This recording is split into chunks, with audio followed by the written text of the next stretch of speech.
निजाम की बात करते हो, उत्तराखंड में तो आपका निजाम है। आपके निजाम के तहत वहां पर धर्म संसद होता है। पूरी बीजेपी की सरपरस्ती में उत्तराखंड हरिद्वार में धर्म संसद होता है। नरेंद्र मोदी के आशीर्वाद से, अमित शाह की तारीख से और योगी की पूरी भरपूर हिमायत से उत्तराखंड में धर्म संसद में इस बात का ऐलान किया जाता है कि जिस तरह म्यांमार में रोहिंग्या मुसलमानों को उनको मुल्क से निकाल दिया गया, उसी तरह भारत के मुसलमानों का हशर करने की बातें की जाती है।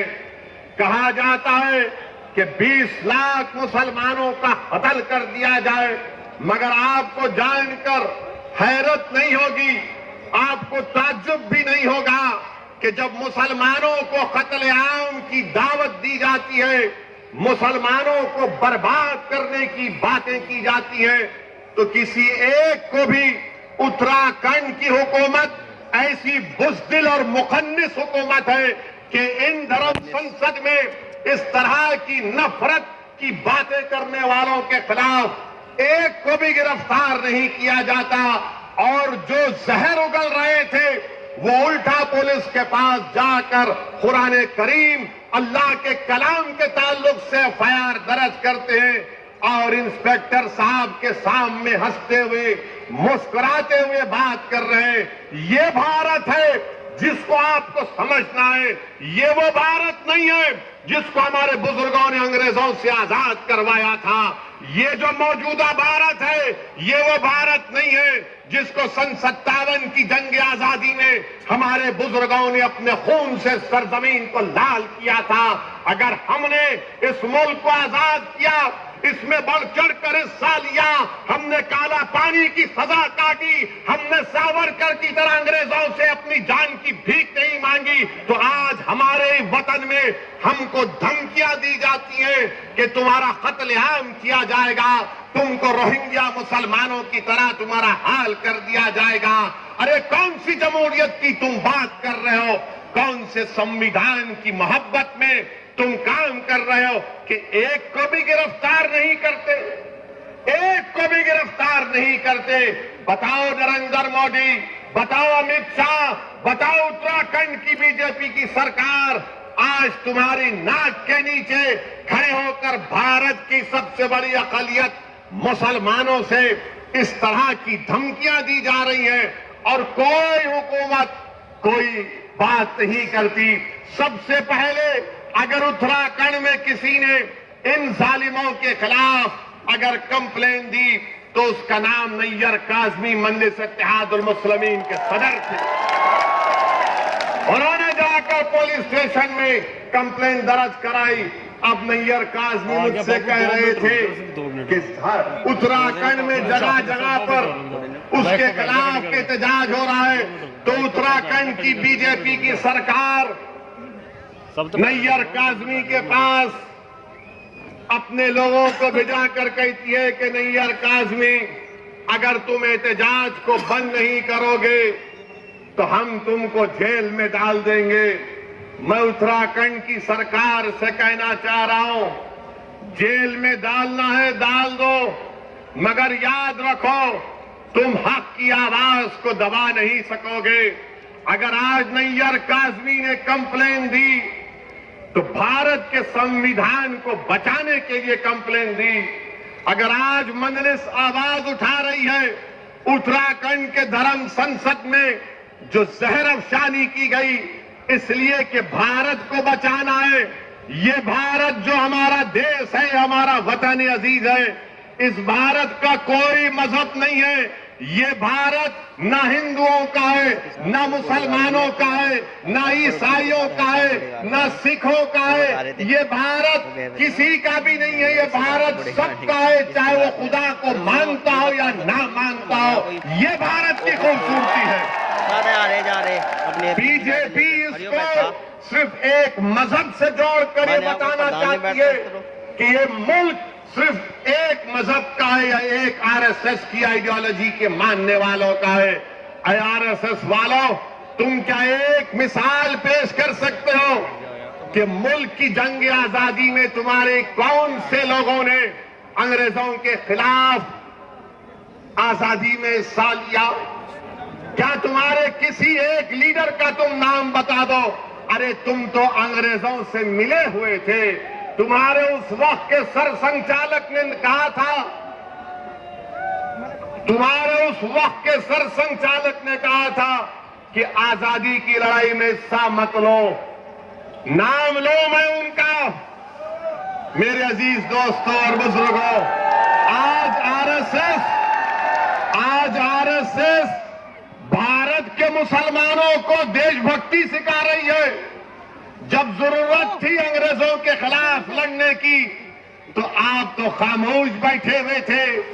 जब जरूरत थी जेल को जाने की तो आप अपने घर में बैठे हुए थे। अरे हमने हर मैदान में इस मुल्क को अंग्रेजों की गुलामी से आजाद करवाया। नरेंद्र मोदी की जबान से आप कभी नहीं सुनेंगे कि आरएसएस ने इस मुल्क की आजादी के लिए अपना खून या पसीना बहाया। नरेंद्र मोदी बात करेंगे औरंगजेब की, नरेंद्र मोदी बात करेंगे शिवाजी की, नरेंद्र मोदी कभी बात करो सन 57 की जंग आजादी में।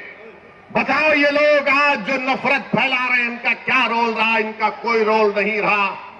बात करते हैं तो जिना की बात करते हैं। अरे इसी सरजमीन से हमने टू नेशन थियरी को रिजेक्ट किया, मुस्तरद किया।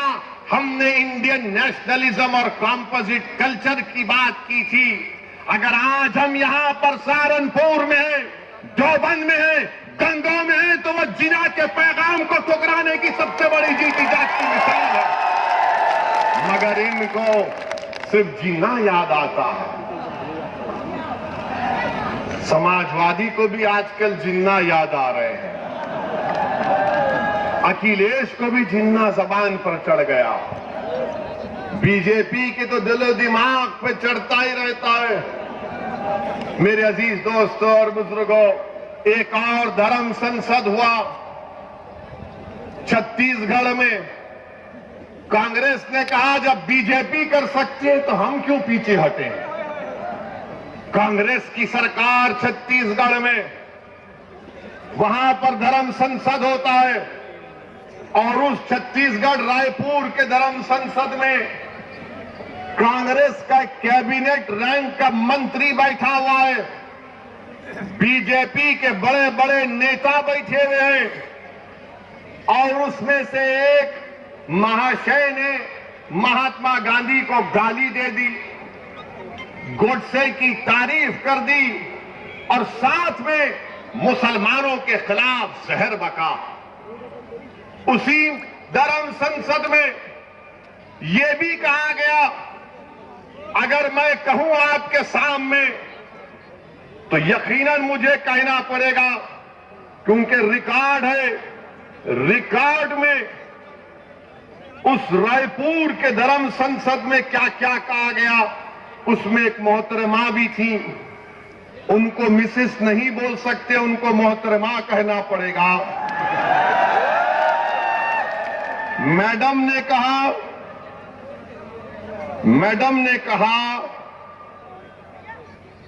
कि मैडम ने कहा कि धर्म संसद इसीलिए हम कर रहे हैं क्योंकि बच्चियां 18 साल की उम्र में दूसरी जात के लोगों के साथ भाग जाती है। मैडम आपको कैसे मालूम भाग जाती है? और फिर मैडम ने कहा कि धर्म संसद इसलिए कर रहे हैं, हमारे दलित भाइयों से कह रहा हूं, हमारे पिछड़े समाज के हमारे हिंदू भाइयों से कह रहा हूं, वो कह रही है कि इस मुल्क में रिजर्वेशन को खत्म कर देना चाहिए। ये मैडम ने कहा। एक ने कहा अगर इंसानियत को बचाना है, ये रामदास इनका नाम है, रामदास ने कहा कि अगर इंसानियत को बचाना है तो मुसलमानों को खत्म कर दो। अगर वो बात असदुद्दीन ओवैसी आज उसका 5% भी कहता तो जितने मंच पर लोग बैठे हुए 2 घंटे में पूरे थानेदार हमको लेके चले जाते, अपना दामाद बना लेते जेल में। रामदास कह रहे हैं कि इंसानियत को बचाना है तो मुसलमानों को खत्म कर दो। और एक मोहतरम कह रहे हैं कि अब हमको हिंदू राष्ट्र बनाना है। ये कांग्रेस की सरकार है, कांग्रेस बीजेपी दोनों बैठे हुए, मगर केस किस पर बुक हुआ? वो आदमी पर बुक हुआ जिसने गांधी को गाली दी थी। क्या गांधी भारत के मुसलमानों से बड़ा है? मेरा मानना यह है कि गांधी भी बराबर है, भारत का हर नागरिक बराबर है। अगर गांधी को गाली दी गई और मुसलमान को गाली दी गई तो दोनों पर केस बुक होना चाहिए। मगर अब कल शाम से देखेंगे हमारे मीडिया के दोस्त जिनके चहीते हम ससुरे हैं, इनके पप्पा मोदी हैं, वो चलाएंगे ओवैसी ने गांधी को बोल दिया। हम ये पूछ रहे हैं कि गांधी को गाली देने पर मुकदमा अगर हो सकता है तो मुसलमान को खत्म करने का मुकदमा क्यों नहीं होगा?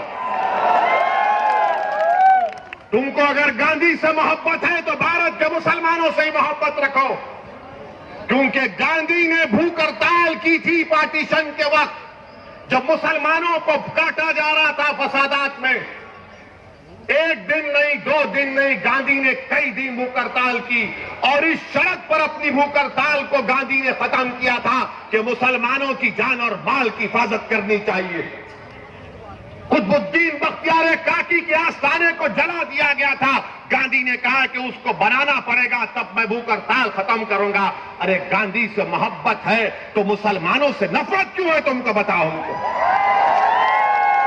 मेरे अजीज दोस्तों और बुजुर्गों, ये बात को आपके सामने इसलिए बयान कर रहा हूं ताकि ये जो रात अंधेरी है, मैं पिछले 5 साल से कह रहा हूं, मेरी तकारीर उठाकर देख लो कि अंधेरी रात लंबी रहने वाली है। ये अंधेरी रात लंबी रहने वाली है, याद रखो मेरी इस बात को। हाँ, इस अंधेरी रात में सेकुलर जहन रखने वाले हमारे हिंदू भाई आज भी हैं, जो अंधेरी रात में जुगनू की तरह चमक कर कुछ उम्मीद की शमा जलाए बैठे हैं। मगर याद रखो ये अंधेरी रात है जो नफरत फैला रहे हैं, ये भारत के दुश्मन हैं जो मुसलमानों को खत्म करने की बात कर रहे हैं। ये भारत के दुश्मन है, ये भारत के संविधान के दुश्मन है, ये अंबेडकर के दुश्मन है, ये गांधी के दुश्मन है, ये मौलाना अबुल कलाम आजाद के दुश्मन है, ये मुजाहिदीन आजादी के दुश्मन है। मेरे अजीज दोस्तों और बुजुर्गों, अभी जनाब शौकत अली साहब ने जिक्र किया अपनी तकरीर में कि किसी ने कहा कि असदुद्दीन ओवैसी की गर्दन को काट देंगे। मेरी गर्दन की फिक्र मत करो, मेरी गर्दन की फिक्र मत करो। मैंने तो अशहदु अल्ला इलाहा इल्लल्लाह व अशहदु अन्ना मुहम्मद रसूलुल्लाह कहकर अपनी जान को अपने रब के हवाले कर चुका हूं। जन्नत के एवज में इंशाअल्लाह ताला अपनी जान को अपने रब के हवाले कर चुका हूं। वो मुझे खून के टुकड़े से बनाया है, जब वक्त आएगा चले जाएंगे। कोई नहीं टिकेगा इस दुनिया में, कोई नहीं टिकेगा। बड़े बड़े वजीर आजम आए, सबको जाना पड़ा, कितने प्रधानमंत्री आए, सबको जाना पड़ा, मैं भी जाऊंगा। तुम अपनी फिक्र करो, तुम अपनी फिक्र करो कि मेरी गर्दन काटेंगे। गर्दन काटने से क्या हक की आवाज दब जाएगी? क्या गर्दन काटने से सच्चाई छुप जाएगी? क्या गर्दन काटने से जालिम के खिलाफ आप लोग नहीं लड़ेंगे? क्या गर्दन काटने से आप आप मजलूमों का साथ नहीं देंगे? क्या गर्दन कट जाने से आप इन जालिमों के खिलाफ एक शीशा पिलाई दीवार नहीं बनेंगे? आपको बनना है।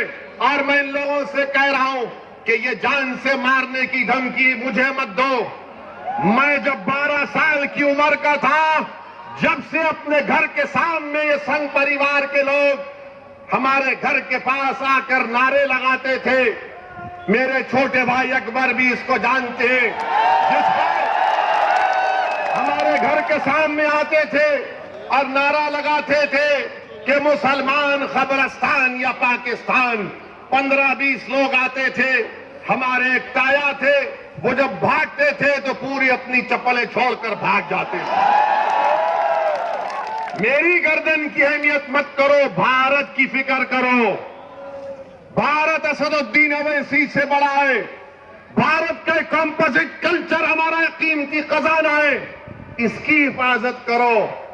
ये जो धर्म संसद में मुसलमानों के खिलाफ नरसिम्हार की जो बात कर रहे हैं, उनके खिलाफ तो कोई बोलो अमित शाह तुम देश के होम मिनिस्टर हो, बोलो नरेंद्र मोदी तुम देश के प्रधानमंत्री हो। तुम क्या मुसलमानों के प्रधानमंत्री नहीं हो? बताओ नरेंद्र मोदी, बताओ अमित शाह, क्या तुम होम मिनिस्टर नहीं हो मुसलमानों के? बताओ कांग्रेसियों, क्या तुम मुसलमानों की हिफाजत का जिम्मा नहीं लिए संविधान के तहत? कोई नहीं बोलेगा। मगर जब इलेक्शन आएगा उत्तर प्रदेश का, तो एक मुसलमान से डर दिखाएगा, एक बीजेपी का डर दिखाकर मुसलमानों को बेवकूफ बनाकर और हासिल करेंगे। मेरे अजीज दोस्तों और बुजुर्गों, मेरी आपसे गुजारिश है कि आज मजलिस हिस्सेदारी की बात कर रही है। मजलिस उत्तर प्रदेश की सियासत में 19% मुसलमानों की हिस्सेदारी की बात कर रही है। अगर मैं हिस्सेदारी की बात कर रहा हूं तो Samajwadi party, BSP, Congress, BJP, RLD सबके पेट में दर्द शुरू हो जाता है।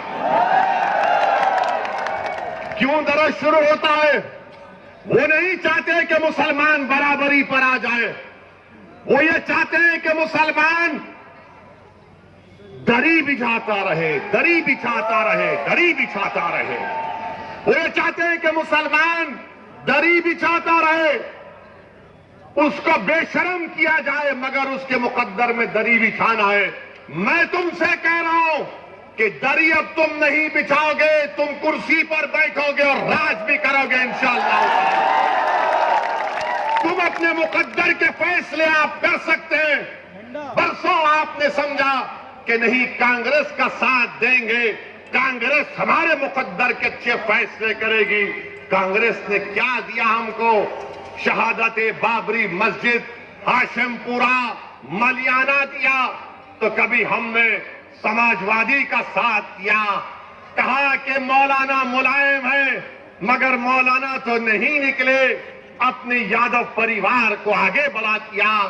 तो कभी आपने कहा कि चलो इनके बेटे का साथ देते हैं, तो हमको क्या मिला? मुजफ्फरनगर मिला। फिर आपने बीएसपी का साथ दिया, कौन सा हिस्सा मिला आपको? कौन सा हिस्सा मिला आपको? सबसे ज्यादा जेल में उत्तर प्रदेश में अगर अंडर ट्रायल कोई है तो मुसलमान है 28%। सबसे ज्यादा कम ग्रेजुएट है तो मुसलमान है 2%। सबसे ज्यादा प्राइमरी स्कूल में कम पढ़ने वाले बच्चे हैं तो मुसलमान हैं। बताओ।